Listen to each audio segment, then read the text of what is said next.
Alors, j'ai réalisé une vidéo très récemment où je disais que c'est très important, voire indispensable pour un jeune qui veut entreprendre demain et qui est encore sur le banc de l'école de commencer avec des petites activités. Et suite à cette vidéo, j'ai reçu un retour d'une personne qui me demandait comment donc constituer un capital de départ lorsqu'on est encore étudiant. Alors, la question semble être pertinente. Mais j'ai envie de dire, suite à cette question, que parfois on se crée nous-mêmes des barrières, nous empêchant de nous lancer dans les affaires tout simplement parce que lorsqu'on parle des affaires, nous dans notre tête, on se dit, bon, j'ai forcément besoin d'1 million, j'ai besoin de 2 millions, 3 millions pour pouvoir commencer mon projet. Mais j'ai envie de dire que vous n'avez pas besoin en fait de ces sommes-là pour pouvoir commencer votre activité. Vous pouvez commencer votre activité même aujourd'hui. Vous pouvez commencer votre idée business même aujourd'hui, sans pourtant s'attendre en fait à des frais quelconques. Est-ce que vous voyez un peu? Alors certainement vous dites donc comment est-ce que justement moi qui ai un projet de 10 millions, quand je fais des estimations, de commencer en fait avec absolument rien du tout. Alors ce que vous devez comprendre, il y a plusieurs moyens ou encore il y a plusieurs méthodes pour pouvoir constituer un capital de départ lorsque vous voulez vous lancer dans les affaires. Je prends le cas ici des étudiants. Alors pour un étudiant qui n'a absolument rien, d'accord, déjà regardez la majorité, je vais dire en fait des 16 heures est généralement déduit en fait aux études. Il n'a pas vraiment forcément de temps pour pouvoir peut-être amener des activités, pour chercher de l'argent, après se lancer dans des activités. Mais ici, il y a une méthode que je peux suggérer pour les étudiants. Alors, celle-ci consiste en fait à partir sur la base de ses compétences. Alors moi, je me rappelle très bien quand j'étais en deuxième année de l'université. Bon, je suis encore à l'université, hein, mais quand j'étais encore en deuxième année, alors j'avais un ami qui était très bon en infographie. Il était très bon en infographie. Il faisait aussi très bien les montages vidéo et il faisait aussi très bien la programmation, d'accord?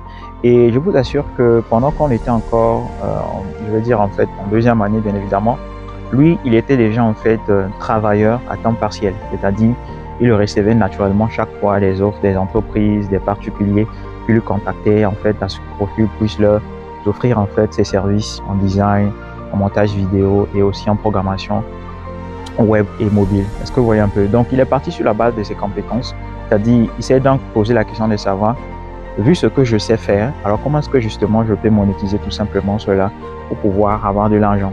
Donc, il travaillait déjà, il était encore à l'école.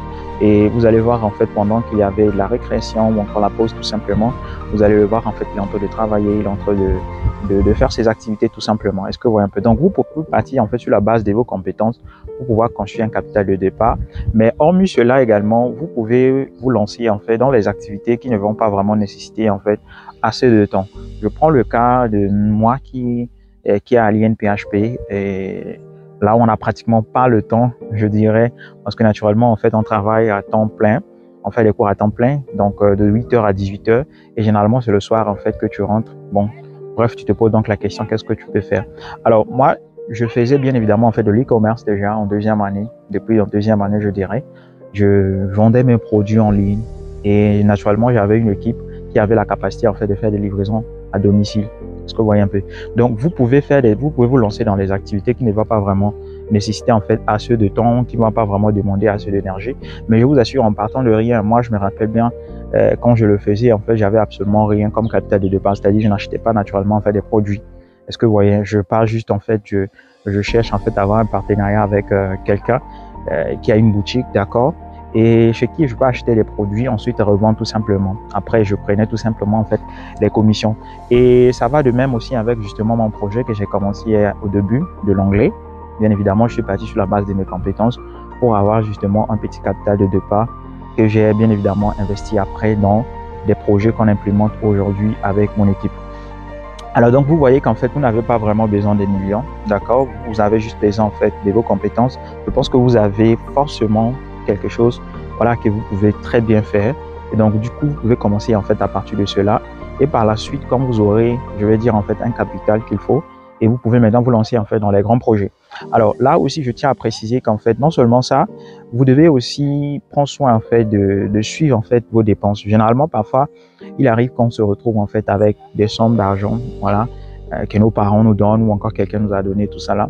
Vous pouvez également en fait intégrer à vous en fait la discipline financière, à savoir comment justement épargner, comment économiser, et par la suite c'est cet argent bien évidemment vous pouvez également en fait utiliser cela pour pouvoir en fait lancer vos projets, voilà, que vous envisagez de lancer. Donc c'est très important de comprendre qu'on n'a pas forcément besoin des millions pour pouvoir commencer son activité.